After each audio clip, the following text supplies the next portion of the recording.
Man, ladies and gentlemen, what a show, what a show. Yes, sir. Oh my god. Ladies and gentlemen, do not adjust your set. I am Hitman Cos. Welcome to the official review for NXT War Games. Yes, sir. And I gotta say once again, Yes. what a show, man. I mean, first off, you know what I'm saying? You know what I'm saying? Of course, it's your boy Hitman Cos. And of course, I'm not here alone. Please welcome, as always, the co-host Gary. Welcome to the Contracts. Yes, sir. My man, Cos Payton. What's goody? What's goody? You already know, man. You ready to get into this action? Hell yeah, man. This pay-per-view tonight was real sick. So as you know, we gonna do what we always do. Get right into it. Yep. Tell you how it was. Yep. So now, let's start off first with the first match of the night, the Women's War Games match. We had Raquel Gonzalez, Io Shirai, Cora Jade, and Kaylee Ray versus Dakota Kai and Toxic Attraction. Oh man, this match was all right. Not much to complain about, minus the ending, at least for me. Right. Cora Jade appeared to have injured her shoulder, because she was doing too much. Tried to do what looked to be a senton bomb, but landed on and like she connected with the move, but she landed on her arm, which fucked up her shoulder. Thankfully, she had a veteran and Io Shirai to help pop the shoulder back into place. Right. But what pisses me off was the ending, because I just had to open my big fucking mouth in the predictions and say that the way they shouldn't end it is with Cora pulling a rabbit out of her ass and getting a lucky fucking win. Cause once again, this bitch got a fucking lucky ass win. After Raquel Gonzalez hit her finisher, I forgot what she calls it. I'm gonna keep calling it the slam dunk till I remember what.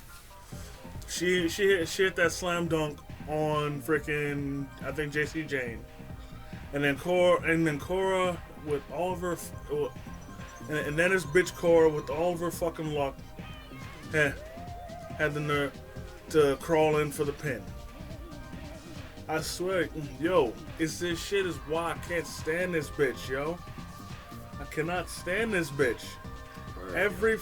Every fucking match that she's won, it's always because of luck, because of fucking roll-ups, because of fucking luck. I don't like this bitch, man. Word. Okay. And she would have never picked up the win for the team had it not been for Raquel Gonzalez. Like this bitch's whole career so far in NXT 2.0 is all but luck. Like, she gets no respect from me, none. Like I ain't never seen a bitch get so fucking lucky. Constantly getting roll up wins and small package wins, yo. I really hate this bitch. I got you perfectly.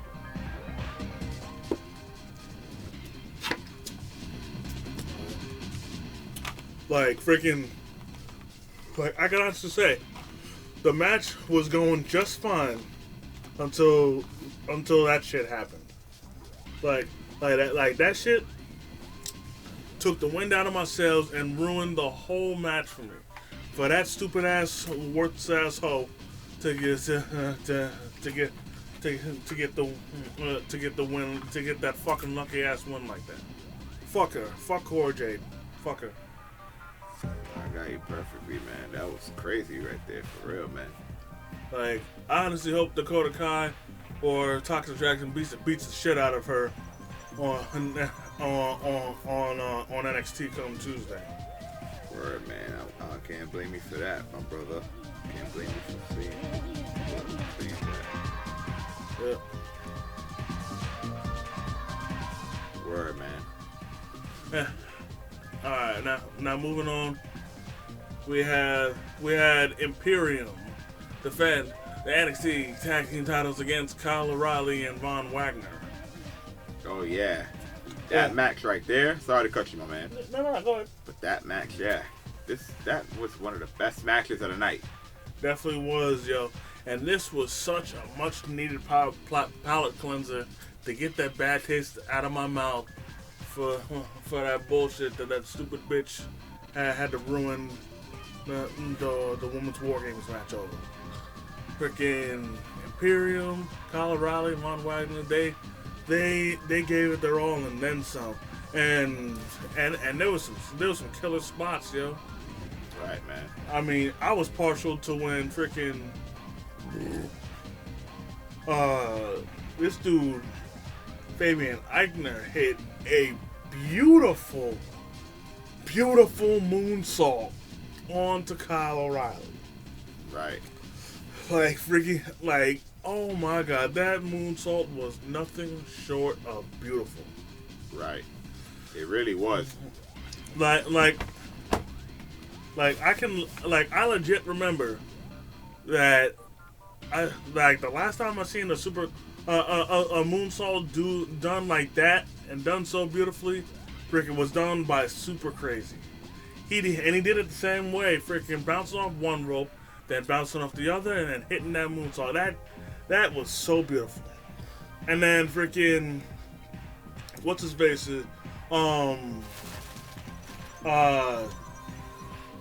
Kyle O'Reilly's suicide dive that he did to the outside.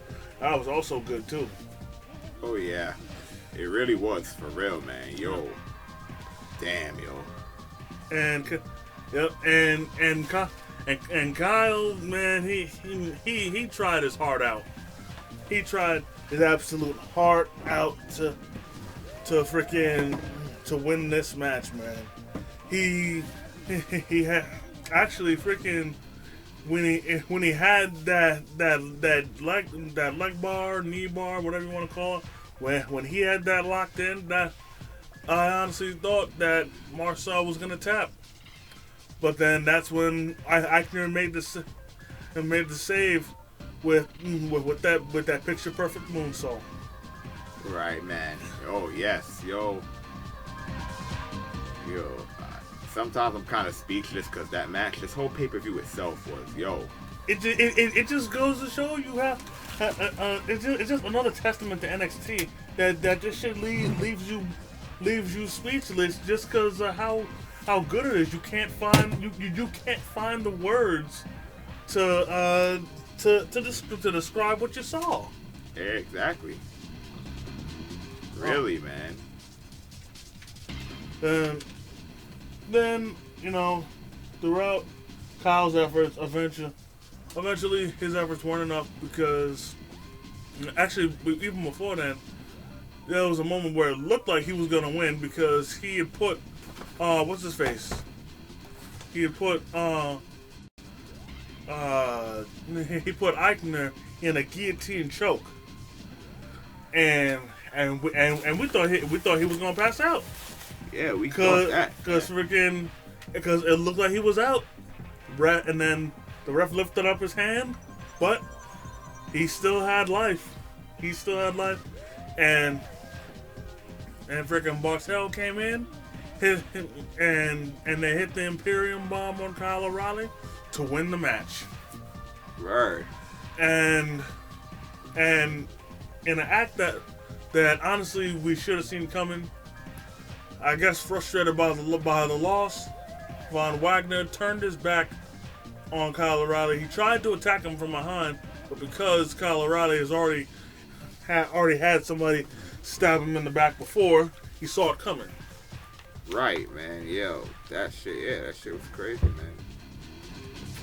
So, I can only imagine in what might possibly be Kyle O'Reilly's final NXT.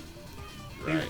He's gonna face Von Wagner in a steel cage match. But before we move on, there was something that somebody caught wind of because I had my head turned, was the fact that Kyle O'Reilly threw up the Undisputed Era hand signal. Yeah, man. That right there was, yo. So honestly, he just might be leaving. Yeah, he just might. And if he does, then hey, it's been a hell of a ride having him here. It'll be a shame to see him go, but I'm happy for everything that he's done for the Black and Gold brand. Right, me too. Moving on, we have Cameron Grimes versus Duke Hudson in a hair versus hair match. Yeah, man. And I'm gonna be straight up. If I hadn't said it in the predictions, I'm gonna say it again. Freaking, I wanted Duke Hudson to win, but it made more sense to see him lose, just because of Grimes' backstory and the story he told about his hair and whatnot. You know what I'm saying? Yeah. Yes, sir. Yeah. And by a stroke of the ref not seeing it, Cameron Grimes did win. However, he caught Duke Hudson with a roll up while grabbing his tights, and the ref didn't see him grab his tights, but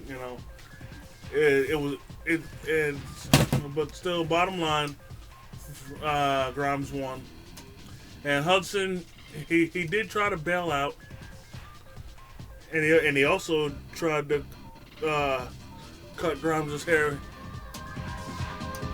himself, which he's justified considering the fact that Grimes cheated to win, but hey, that's neither here nor there. But I will admit, the head shaving was a bit underwhelming.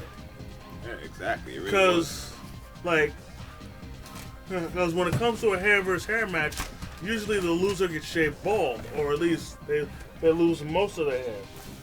That really didn't happen with Hudson. Like all that happened was like, he only got the top of his hair cut down a little. That's it.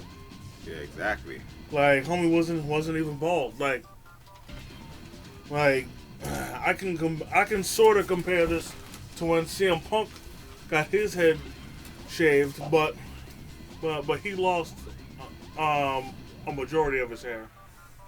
Right, But exactly. but he wasn't shaved bald. That's my point. And I guarantee that when we see Duke Hudson on NXT, right, he's more than likely still gonna have, like, I'd say maybe a dark Caesar or a light Caesar. right. Yeah. I'd say at the very least he's gonna have a light Caesar. Right. Fact, man. Moving on, more action. It's time for the one and only. It's time for another title match. Roderick Strong defending the Cruiserweight Championship against Joe Gacy. Yep. And out of all the matches, unfortunately, this one was the shortest. But it was still enjoyable nonetheless. And I'll be honest, man, with the way they made Joe Gacy look, I honestly thought he was going to win the title. But unfortunately, his enforcer, Harland, unfortunately cost him the match. Right. Because in the closing moments of the match, both Strong and Gacy were outside the ring. Then the female member of Diamond Mine, I think she got up in Gacy's face, but then Harlan picked her up from behind. Right. Yeah. Exactly. And that right there. I'll admit that shit was funny. That shit was funny seeing him pick her up like that. Made me wonder what the hell he was gonna do. Yeah, I agree, yo. That shit was hilarious as fuck, yo. Yeah, but the part that was more distracting was the fact that he had to, was that Gacy had to, pretty much beg him to put her down. Right. You know what I'm saying? And eventually he did. And Gacy got a power bomb in on Strong, but that wasn't enough. And Strong got the end of Heartache, and that was it. I mean, I thought the match was good. I mean, and Gacy, I don't expect to have him turn on Harlan because mainly that'll pretty much go against his gimmick. But also, do you think this will be the end of their feud? Joe Gacy and Diamond Mine? Honestly speaking, no. I don't think this is the end of it. I doubt it. I strongly doubt that. Yeah, who knows? Who knows? Maybe Gacy will take that title from him yet. Exactly. And further cement in the ring to be his safe space. But if he gets another title shot, he needs to make sure Harlan does not interfere unless he has a good reason. Because him just randomly picking up that girl, that completely messed up Joe's momentum. Even with the powerbomb, it messed up his momentum because he was in the zone. So then it took him out of the zone to beg him to put her down. Yeah, exactly. But that's neither here nor there. You know what I'm saying? Onward, we have the main event. The mainstays, the All-Stars, Team Black and Gold, consisting of Tommaso Ciampa, Johnny Gargano, Pete Dunne, and LA Knight, versus the Young Guns, the new guys. Right. Team 2.0 consisting of Braun Breaker, Carmelo Hayes, Grayson Waller, and Tony D'Angelo. Oh yeah. What a main event that was, bro. You ain't lying, man. That shit. Oh my god. You talk about a match that'll leave you speechless. That was it right there. Yeah, exactly. Now, first things first.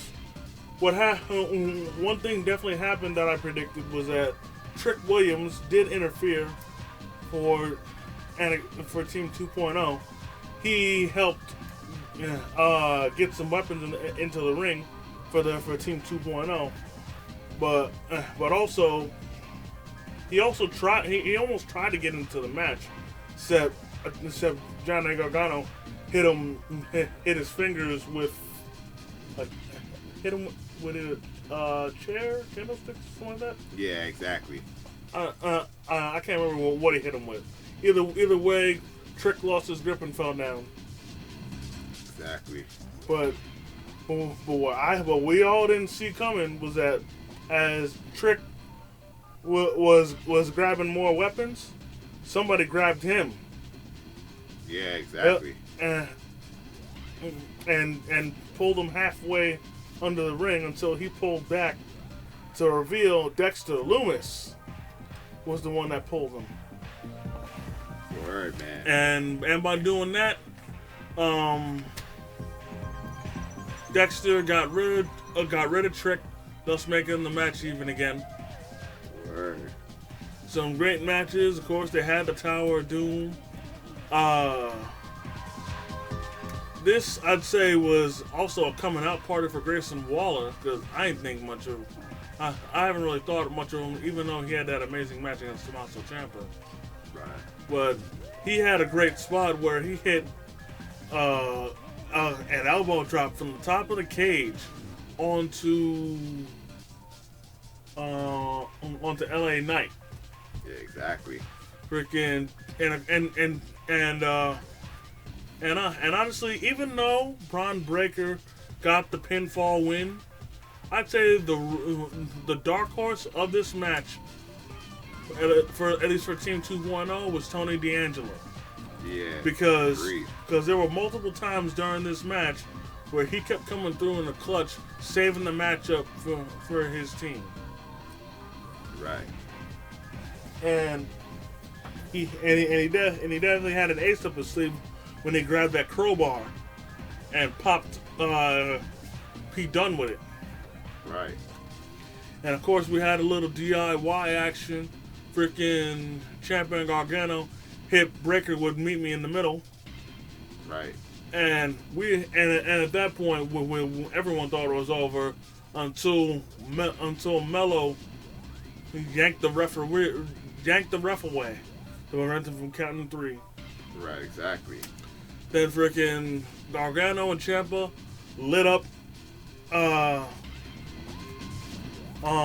think lit up Waller and Mello. And then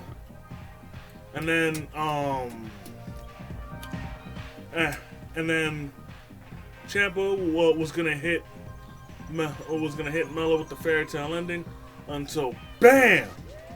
This dude Braun Breaker freaking speared him through the table that was set up in the corner. Such a beautiful spot that was, yo. Yeah. Well, I couldn't agree more. And also, before I finish, freaking this dude Pete Dunne was torturing the living hell out of Grayson Waller with his finger, with that finger manipulation shit, man. Freaking had his fingers bent against the cage. He of course stepped on him, and he even threw the garbage can on Will. Exactly, man. But you know, it is what it is. Right. And then in the end, Braun after connecting with that spear through the table, hit Tommaso Ciampa with a pop-up power slam to win the match. Right. Also, before then, Ciampa actually hit Braun with an air raid crash through the table. Not quite as high as when he hit Adam Cole with it. Instead of it being on top of the cell, it was just off the top turnbuckle. Right. But even, and who knows, maybe it was because of him not doing it on the top of the cell is why, you know, Braun was able to kick out. Right. Exactly. But either way, Team 2.0 won, and by doing this, one could say the proverbial torch has been passed to the younger guys. Exactly. Where the younger guys have come and proved that it's their time now. Exactly. The older guys need to step aside. Right. And the older guys know that the younger guys their skills are for real, and they're here to stay. Yeah, exactly. And especially for Braun Breaker, considering that he pinned Tommaso Ciampa, the NXT champion. Yeah, well, I think we'll definitely see him going after the NXT title like he said he would. Right. And after pinning Ciampa, you know, Ciampa can only think that he is deserving of a rematch. Right. But, oh man, that was a mouthful. But Yeah, but all in all, this whole pay-per-view, needless to say, but I'm gonna say it anyways, was head and shoulders better than Survivor Series. Oh yeah, I couldn't agree more. And even though I was there in person, it felt great to be there in person, but there was still no build to it. It was still an okay pay-per-view, not all that great. But War Games, like, blew it out of the fucking water.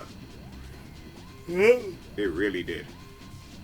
Any diehard wrestling fans, along with ourselves, would say that. Yeah, but you know, there might be one or two wrestling fans that prefer the main roster over NXT, and I might be too stubborn to admit it, but you know, it is what it is, you know. Right. Well, and like that, ladies and gentlemen, we've come to the end of the contracts. I definitely want to thank each and one of y'all for taking time out of your busy schedule to come and chill with the Hitman and the Humble Man. I just want to thank the Humble Man for coming through, kicking his wrestling knowledge as usual.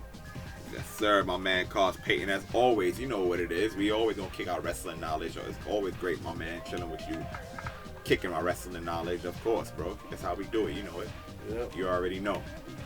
And y'all keep it locked, cause we got a little something later on this month for y'all. And also, of course, we'll be coming at y'all next year with the predictions and review for day one. Yes, sir. But until that time, this is the Hitman and the Humble Man by way of Struggle Vision Productions. If y'all enjoyed this video, hit the like button. Comment if you feel like it. If you're new to the channel, subscribe and hit the notification bell so you never miss a new video. And again, by way of Struggle Vision Productions, it's the Hitman and the Humble Man, and we out. Peace. Peace. We out of here. Let's do it.